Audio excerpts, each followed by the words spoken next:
नमस्कार विद्यार्थी मित्रांनो, आजच्या या व्हिडिओमध्ये आपण प्रकरण क्रमांक 2 नॉट फॉर प्रॉफिट कन्सर्न त्यामधील एक्झाम्पल नंबर 5 उदाहरण क्रमांक 5 आपण पाहणार आहोत। त्यामध्ये आपण इन्कम एक्सपेंडिचर अकाउंट कसं तयार करायचे ते आपण शिकणार आहोत। नमस्कार विद्यार्थी मित्रांनो, आज आपण इन्कम अँड एक्सपेंडिचर अकाउंट कसं तयार करायचं आहे याचा अभ्यास करणार आहोत। तर फक्त आपण इन्कम एक्सपेंडिचर बाबतीत विचार करणार आहोत, यामध्ये बॅलन्स शीट तयार करणार नाही। असं एक सिंपल एक्झाम्पल आपण आज या व्हिडिओमध्ये घेणार आहोत। तर सर्वांनी बारकाईने नीट लक्ष द्या। From the following receipt and payment account and adjustment given below, you are required to prepare income expenditure account for year ended 31st March 2020 of Veena cultural association Satara. म्हणजे वीणा कल्चरल असोसिएशन सातारा यांच्या बुक्समध्ये आपल्याला income and expenditure account 31 March 2020 साठी तयार करायचं आहे। त्यासाठी त्यांनी आपल्याला रिसिप्ट अँड पेमेंट अकाउंट दिलेला आहे, ॲडजस्टमेंट दिलेले आहेत, त्यावरून आपण हे तयार करणार आहोत। मग आता आपण खाली जाऊया। रिसिप्ट अँड पेमेंट अकाउंट त्यांनी दिलेलं आहे ते पहा, काय काय दिले त्याच्यामध्ये। आपल्याला रिसिप्ट साईडला आपण माहिती दिलेली आहे, तर ती पण आपल्याला जशी आपण फायनल अकाउंटमध्ये पाहतो तशीच या ठिकाणी दिलेली आहे।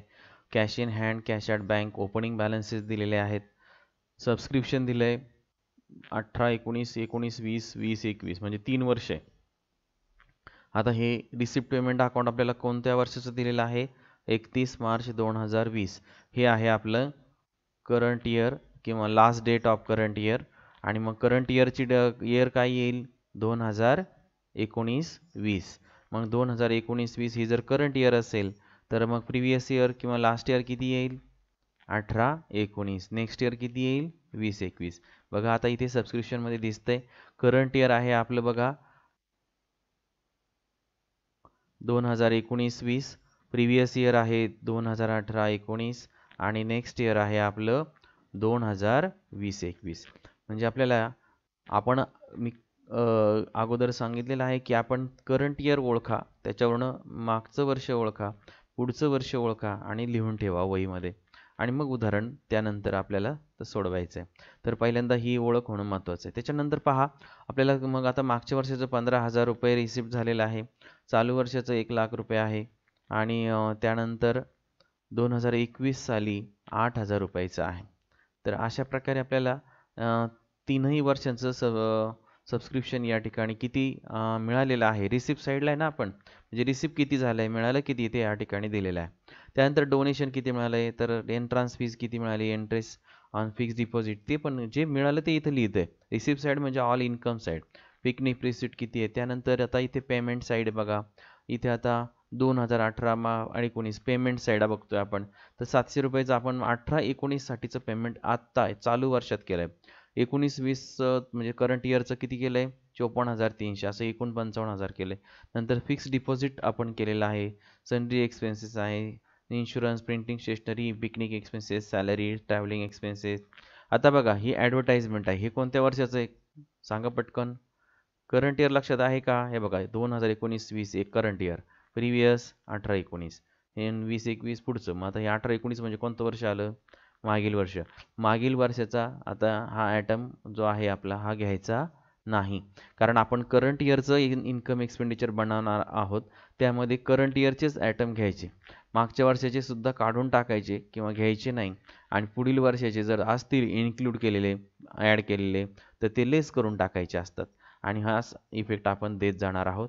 तर हा आयटम आता घ्यायचा नाही, कारण हा मागच्या वर्षाचा सोडून द्यायचा। त्याच्यानंतर आहे बॅलन्स दिलेले आपल्याला, कॅश इन हँड 15,000 रुपये कॅश ॲडव्हान्स, हे आता सर्व बॅलन्स शीट कुठं जाणार? बॅलन्स शीटच्या ॲसेट साईडला। तर अशा प्रकारची सर्व आयटमची ओळख आपण थोडक्यात करून घेतलेली आहे। खाली जाऊन आता ॲडजस्टमेंट पाहून घ्या।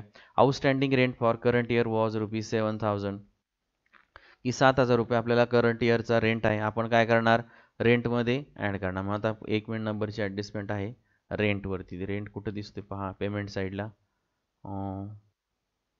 इथे, हां इथेच आपल्याला या ठिकाणी रेंट दिलेला आहे। रेंट आहे, त्याच्यावर आपल्याला ॲडजस्टमेंट आहे 1 नंबरची, बरोबर. आउटस्टँडिंगची ॲडजस्टमेंट आहे OS. त्याच्यानंतर हा आयटम आपण कुठं लिहिणार, इन्कम साईडला, सॉरी एक्सपेंडिचर साईडला, बरोबर.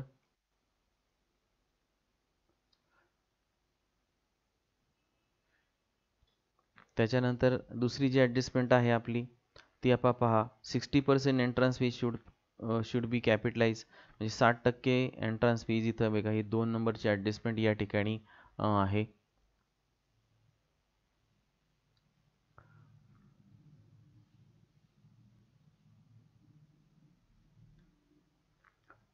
एंट्रन्स फीज, आणि हा एंट्रन्स फीज आयटम कुठं जातो, इन्कम साईडला. मी फक्त आय लिहित आहे, इन्कमचा, एक्सपेंडिचरचा ई लिहिणार आहे. आणि त्यानंतर interest on fix deposit, sorry आपण नेक्स्ट ॲडजस्टमेंट बघतोय, outstanding subscription for current year, म्हणजे करंट इयरचं सबस्क्रिप्शनवरती 3 नंबरची ॲडजस्टमेंट आहे. सबस्क्रिप्शन आहे इथे दिसतंय. मग आता हे करंट इयरवरती आहेत, आपण इथे करंट इयरच्या पुढे त्या ठिकाणी 3 लिहायचे आहेत, सॉरी. तर 3 आपण त्या ठिकाणी 3 नंबरची ॲडजस्टमेंट आहे. त्यानंतर आता आपण खालची ॲडजस्टमेंट दिली, प्रीपेड इन्शुरन्स 4 नंबर. तर इन्शुरन्स पहा, पेमेंट साईडला सापडेल आपल्याला इन्शुरन्स, आहे इथे आहे. आणि ॲडजस्टमेंट नंबर आहे 4. ठीक आहे. तर अशा प्रकारे आपण आता हे रिसिप्ट साईडचे जेवढे आयटम्स आहेत तेवढे कुठं जातात, जास्त करून इन्कम साईडला किंवा लायबिलिटी साईडला, आणि पेमेंट साईडचे आयटम कुठे जातात, एक्सपेंडिचर साईडला किंवा असेट साईडला. अगदी प्रॉफिट अँड लॉस अकाउंट, अगदी जो रूल्स आहे ट्रायल बॅलन्सचा तोच इथे आपण वापरणार आहोत. तर आता प्रत्येक आयटमची ओळख झालेली आहे आपल्याला, आणि आता आपण प्रत्यक्ष कृती करायला काय करणार आहोत, सुरुवात करणार आहोत. तर आता हा कॅश इन हँड आणि कॅश ॲट बँक हे ओपनिंग बॅलन्सेस आहेत, त्यामुळे हे मागील वर्षाची व क्लोजिंग बॅलन्स आहेत, त्यामुळे हे आपण घेणार नाही. त्यानंतर सबस्क्रिप्शन दिलेले 2018-19चं ही आपल्याला नको आहे, कारण आपण चालू वर्षाचं बनवत आहोत, त्यामुळे 15,000चा आपण विचार करायचा नाही.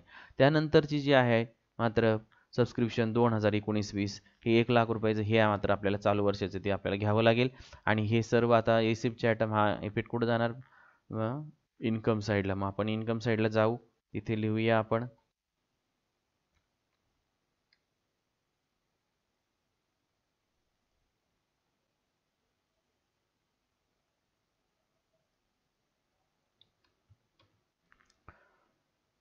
बाय सबस्क्रिप्शन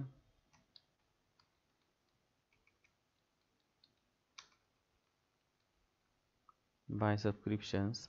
आता हे एक लक्षात घ्यायचं आहे, आता आउटस्टँडिंगची ॲडजस्टमेंट आहे त्याच्यावरती आपण पाहिली आहे मागाशी, म्हणून मग आता लगेच ॲड आउटस्टँडिंग सबस्क्रिप्शन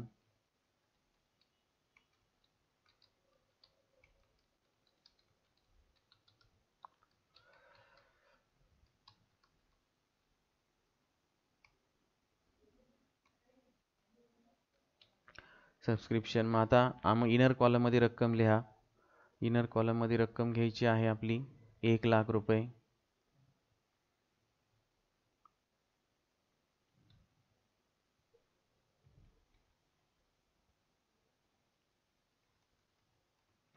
त्याच्यामध्ये खालच्या ओळीला आता ॲड करायचं आहे आपल्याला. किती रुपये ॲड करायला सांगितलेले त्यांनी, 20,000 रुपये. ॲडजस्टमेंट प्रमाणे आपण पाहून घ्यायचं आहे. 20,000 रुपये इथे बघा, इथे सांगितलेले आहे 20,000 रुपये. 3 number adjust, outstanding subscription for current year was ₹20,000, म्हणजे करंट इयरचं आउटस्टँडिंग सबस्क्रिप्शन आहे 20,000 रुपये. टोटल काय करा, आउटरला घ्या, अमाऊंट आलेली आहे 1,20,000 रुपये, बरोबर. अशा प्रकारे आपल्याला सबस्क्रिप्शनची ॲडजस्टमेंट सोडवायची आहे. आता आपण इथे या एक्झाम्पलमध्ये, सिम्पल एक्झाम्पलमध्ये फक्त इन्कम एक्सपेंडिचर बनवणार आहोत, कारण आपलं हे पहिलेच एक्झाम्पल आहे. आणि नंतर आपण इन्कम एक्सपेंडिचर आणि बॅलन्स शीट नंतरच्या उदाहरणापासून तयार करणार आहोत. तर आता फक्त इन्कम एक्सपेंडिचर बनवून तेवढंच आपण अभ्यास करूया. तर हा झाला आता आउटस्टँडिंग सबस्क्रिप्शनचा फर्स्ट इफेक्ट. सेकंड आता जो आहे हा कुठं जाणार, बॅलन्स शीटच्या असेट साईडला. ठीक आहे, मी दोन्ही इफेक्ट तुम्हाला सांगतोय, मात्र देताना मात्र आपण इथे एकच देणार आहोत. त्याच्यानंतर आता बघा, सबस्क्रिप्शनचं झालं आहे. त्याच्या खाली काय दिलेलं आता आपल्याला, बघा इथपर्यंत आलो होतो आपण. 3 नंबर ॲडजस्टमेंट या ठिकाणी 1,00,000 रुपये, त्याच्यामध्ये करंट इयरचा आपण 20,000 रुपये ॲड केले आणि त्या ठिकाणी आउटरला 1,20,000 घेतलेत.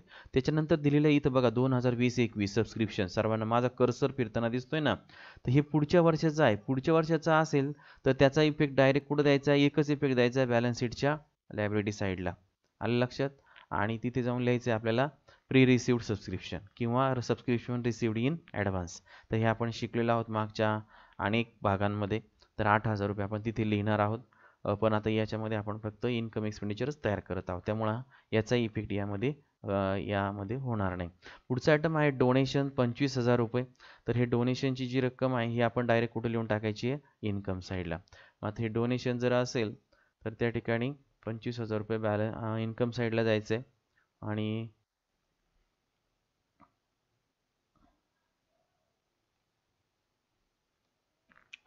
बाय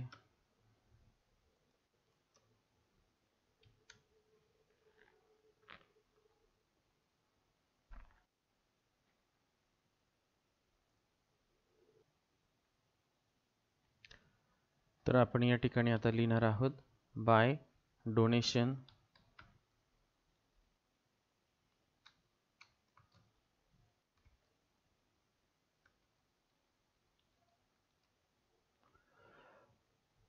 आणि त्याच्यामध्ये काही ॲडजस्टमेंट नाही, त्यामुळं रक्कम ही डायरेक्ट आउटरला लिहायची आहे. ठीक आहे. त्याच्यानंतर आहे आपल्याला आता पुढचा आयटम जो दिलेला आहे तो दिलेला आहे बघा काय दिला आहे, एंट्रन्स फीच्या खाली जनरल दिलेलं आहे, त्यामुळे आपण इन्कमला घेऊन टाकलं. एंट्रन्स फीज सांगितलेली आहे 15,000 रुपये, त्याच्यावर 2 नंबरची ॲडजस्टमेंट आहे. म्हणजे आता एंट्रन्स फीज आपण कुठं लिहिणार, इन्कम साईडला. मग आता पहिल्यांदा जाऊया आपण बाय एंट्रन्स फीज आणि एंट्रन्स फीची रक्कम आहे 15,000 रुपये इनरला घ्यायचे आहेत.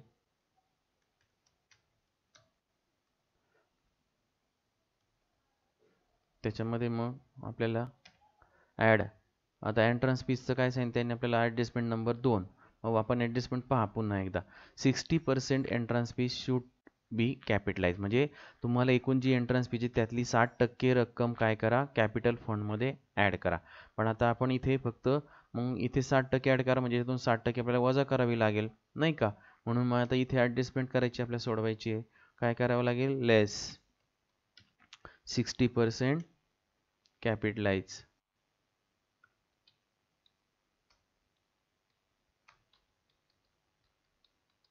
ओके. मग आता 60%ने आपली अमाऊंट किती होते, 15,000 गुणिले 60/100, 15×90, 9,000 रुपये. ओके. हे 9,000 रुपये आपण आता याच्यातून काय करणार आहे, लेस. मायनस साईन द्यायला विसरायचं नाही आणि त्यामुळे आपल्याला चुका होणार नाही. त्याच्या खाली आपण आता काय करूया, अंडरलाईन करूया आणि आउटरला रक्कम घ्यायची आहे जी शिल्लक राहिली ती 15,000 वजा 9,000, आउटरला आली 6,000. ओके. तर आता ही झाला फर्स्ट इफेक्ट. सेकंड इफेक्ट कुठं जाणार, बॅलन्स शीटच्या लायबिलिटी साईडला कॅपिटल फंडमध्ये. कॅपिटल फंड इनरला रक्कम लिहायची, ॲड 60% एंट्रन्स फीज अधिक 9,000 रुपये असं करायचं आहे आणि मग उत्तर आउटरला घ्यायचं आहे. तर आपण इथे फक्त इन्कम एक्सपेंडिचर तयार करतो, त्यामुळे इथे एकच इफेक्ट तुम्हाला मी दाखवत आहे आणि मात्र इफेक्ट मात्र सगळे सांगणार आहे. त्याच्यानंतर पुढचा आयटम पाहता इंटरेस्ट ऑन फिक्स डिपॉझिट. म्हणजे हे पण काय झालं आपल्याला, उत्पन्न झालं. म्हणून हे उत्पन्न जर असेल तर हे कुठे घेणार आपण, इन्कम साईडला.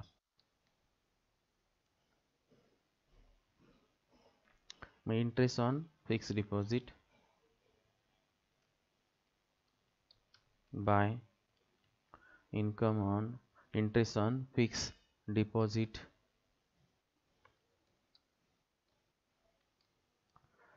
अमाऊंट जी असेल ती घेऊन टाका लगेच इन्कम साईडला, 4,800. आले लक्षात.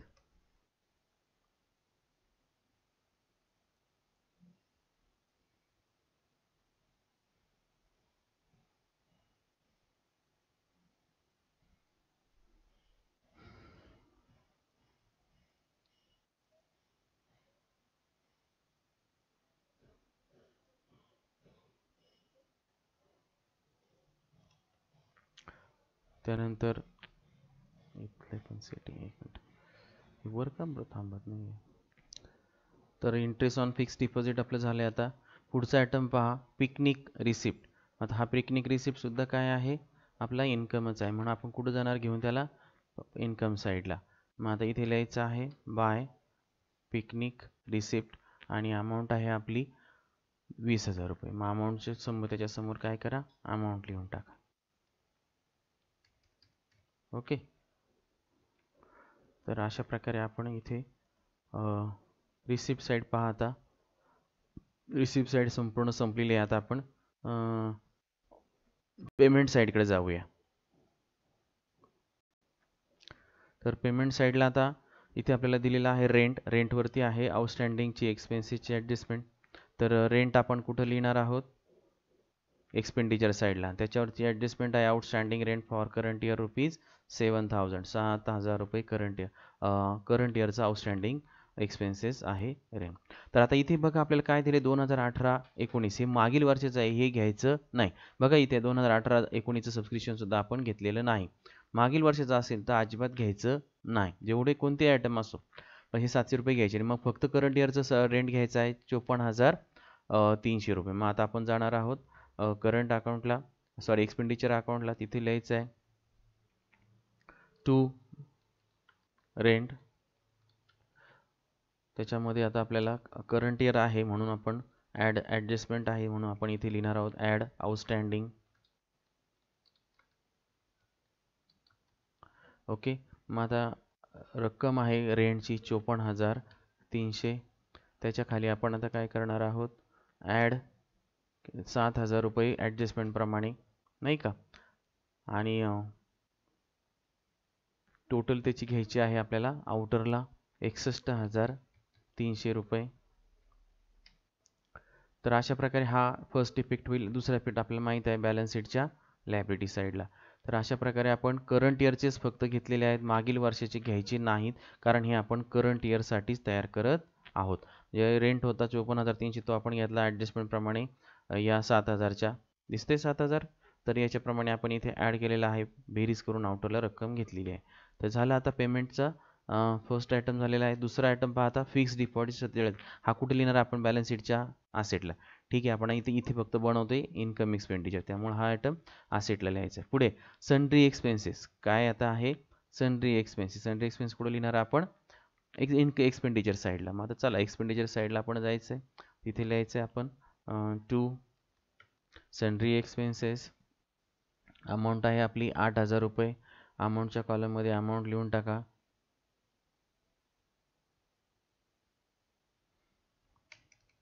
ठीक आहे. त्याच्यानंतर आता सन्ड्री एक्सपेन्सेस आहेत. त्याच्यानंतर पुढचा आयटम काय आहे लगेच बघायचं आहे पटापटा. आपण इन्शुरन्स आहे 12,000 रुपये. हा पण कुठं जाणार, एक्सपेंडिचर साईडला. त्याच्यावर 4 नंबरची ॲडजस्टमेंट आहे. बघा म्हणजे फायनल अकाउंटमध्ये झालेल्या आहेत या बऱ्याचशा गोष्टी. प्रीपेडची ॲडजस्टमेंट 1,000 रुपये आहे, ती आपण आता सोडवणार आहोत. मग आता पहिल्यांदा आपण घेऊया टू इन्शुरन्स.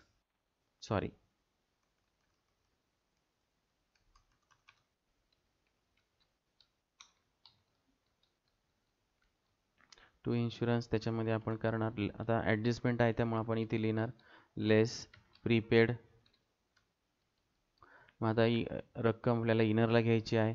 इन्शुरन्सची अमाऊंट दिलेली आहे आपल्याला 12,000 रुपये. त्याच्यातनं लेस करणार आहोत प्रीपेड 1,000 रुपये, बरोबर. आणि लेस करून त्याच्या खाली अंडरलाईन करणार आहोत. अंडरलाईन केल्यानंतर वजा करून आलेली जी रक्कम आहे ती आपण आउटर कॉलममध्ये घेणार आहोत. तर अशा प्रकारे आपल्याला हा झाला इन्शुरन्सचा फर्स्ट इफेक्ट. आणि त्या ठिकाणी दुसऱ्या इफेक्ट आपण कुठे जाणार, बॅलन्स शीटच्या आसेट साईडला. ठीक आहे. तर त्यानंतर आता पुढचा आयटम आपण पाहूया काय आहे, प्रिंटिंग अँड स्टेशनरी. काय दिलेलं आहे आपल्याला, प्रिंटिंग अँड स्टेशनरी. तर मग आता हा कुठं जाणार, एक्सपेंडिचर साईडला. मग आता यायचं आहे एक्सपेंडिचर साईडला टू प्रिंटिंग अँड स्टेशनरी. रक्कम आहे आपली 6,000 रुपये. 6,000 रुपये रक्कम त्यामध्ये तुम्ही लिहून टाकायची आहे. त्याच्यानंतर आपल्याला आता पुढचा आयटम काय दिला आहे पाहूया, पिकनिक एक्सपेन्सेस. दिसतंय सर्वांना, पिकनिक एक्सपेन्सेस 18,000 रुपये. मग आता आपण इकडे यायचं आहे, लिहायचं आहे टू, हा पण एक्सपेंडिचरचाच आयटम आहे, पिकनिक एक्सपेन्सेस. जेवढे खर्च आहेत ते सगळे इथंच टाकायचे आहेत. अमाऊंट आहे 18,000 रुपये. त्याच्यानंतर पुढचा पहा काय आयटम आहे, काय हेडिंग्स आहे पिकनिकच्या खाली आहे सॅलरीज 20,000 रुपये. हा पण एक्सपेंडिचरला जाईल. हा सुद्धा काय आहे आपला खर्चच आहे. म्हणून टू सॅलरीज, सॅलरीची अमाऊंट आहे 20,000 रुपये. ती त्या ठिकाणी तुम्ही लिहा. त्याच्यानंतर आता पुढचा आयटम पाहण्यासाठी आपण एक्झाम्पलकडे जाऊया. पुढे एक्झाम्पलमध्ये दिले ट्रॅव्हलिंग एक्सपेन्सेस दिलेले आहेत. हा पण एक्सपेंडिचरला जाईल कारण हा पण एक्सपेन्सेस आहे. चला मग आता एक्सपेंडिचर साईडला. त्याच्यानंतर टू ट्रॅव्हलिंग एक्सपेन्सेस, अमाऊंट आहे त्याची 13,000 रुपये. ओके. त्यानंतर आता पुढचा आयटम आहे आपला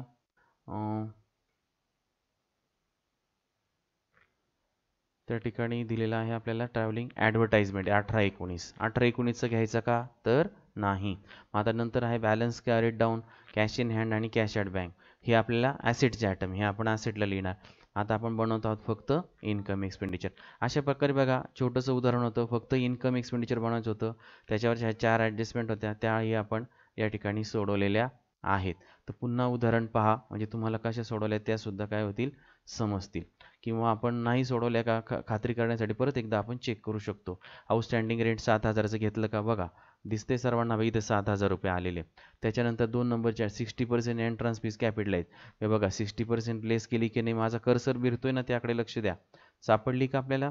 त्याच्यानंतर पहा तिसरी ॲडजस्टमेंट आहे outstanding subscription for the current years 20,000. मग सबस्क्रिप्शनकडे जायचं आहे. कुठं दिसते सबस्क्रिप्शन, ह्या बाई इथे दिसते 20,000 रुपये. दिसते की दिसते की नाही 20,000 रुपये आपण. त्याच्यानंतर पुढे पहा प्रीपेड इन्शुरन्स 1,000 रुपये. मग इन्शुरन्सकडे जायचं आहे. बघा एक्सपेंडिचर साईडला इन्शुरन्स दिसतं 1,000 रुपये घेतलेलं. तर अशा प्रकारे आपण सर्व ॲडजस्टमेंट या ठिकाणी घेतलेल्या आहेत. आणि त्याप्रमाणे आता आपण हे काय करणार आहोत क्लोज करणार आहोत. क्लोज करताना मग आता रिसिप्टची बेरीज आणि इन्कम साईड एक्सपेंडिचर साईडची बेरीज आणि इन्कम साईडची बेरीज दोन्ही बेरजा कशा आल्या पाहिजेत आपल्या सारख्याच आल्या पाहिजेत. सारख्या जर नाही आल्या तर समजून घ्यायचं इथं प्रॉफिट किंवा लॉस असं आपण बोली भाषेत म्हणायचं. यालाच आपण सरप्लस किंवा डेफिसिट असं आपण म्हणतो. तर ते सरप्लस किंवा डेफिसिट या ठिकाणी आहे. नो प्रॉफिट नो लॉस असं म्हणता येणार नाही. तर इथे सरप्लस येईल किंवा डेफिसिट येईल. ते डेफिसिट आपण या ठिकाणी घेणार आहोत. तर त्यासाठी आपण आता लास्ट आपण ट्रान्झॅक्शन करण्यासाठी जाऊया. तर आता रिसिप्ट साईडची आधी खाली तुम्ही नोट मांडायची आहे खाली व्यवस्थितपणे. टोटल ऑफ एक्सपेंडिचर साईड आणि त्याच्या खालच्या वेळेला टोटल ऑफ इन्कम साईड दोन्ही टोटल त्या ठिकाणी तुम्ही लिहा. आता एक्सपेंडिचरची टोटल कमी आहे आणि इन्कमची टोटल या उदाहरणामध्ये जास्त आहे. मग इन्कमची टोटल लिहा 1,75,800. एक्सपेंडिचरची टोटल तुम्ही स्वतः करून लिहा. खालच्या वेळेला लिहा. मग आता डिफरन्स 38,500. तर 38,500 या ठिकाणी इन्कम साईड काय आहे जास्त आहे. म्हणजेच आपल्याला आता जर आता ह्याची नोट लिहून झाली त्यानंतर आता आपण इफेक्ट देण्यासाठी जाऊया. तर इन्कमची टोटल आहे 1,75,000. मग इथे आपण इन्कमच्या साईडला 1,75,000 लिहायचे आहेत. त्याच्यानंतर तेवढीच रक्कम परत इन्कम एक्सपेंडिचर साईडला सुद्धा लिहायची आहे. जो डिफरन्स आलेला आहे म्हणजे इन्कम साईड एक्सपेंडिचर साईड कमी पडलेली आहे 38,500ने. म्हणजेच या उदाहरणामध्ये काय आहे सरप्लस आहे. म्हणून आपण आता इथे लिहिणार आहोत to surplus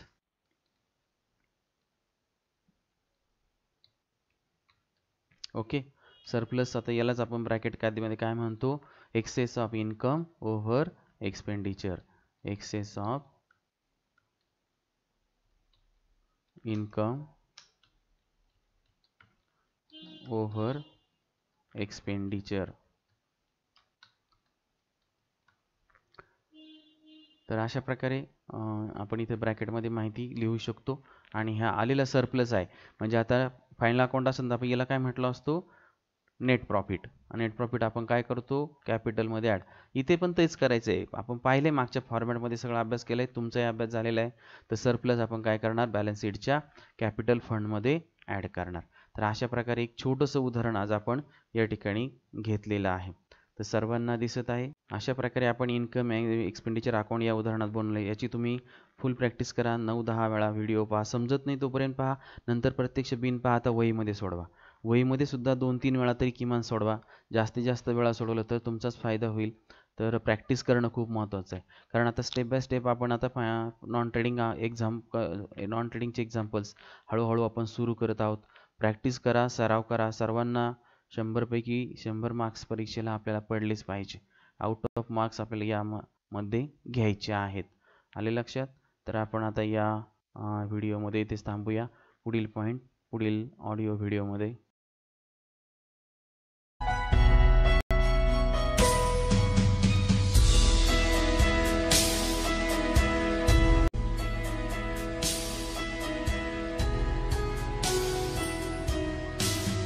Thanks for watching my video.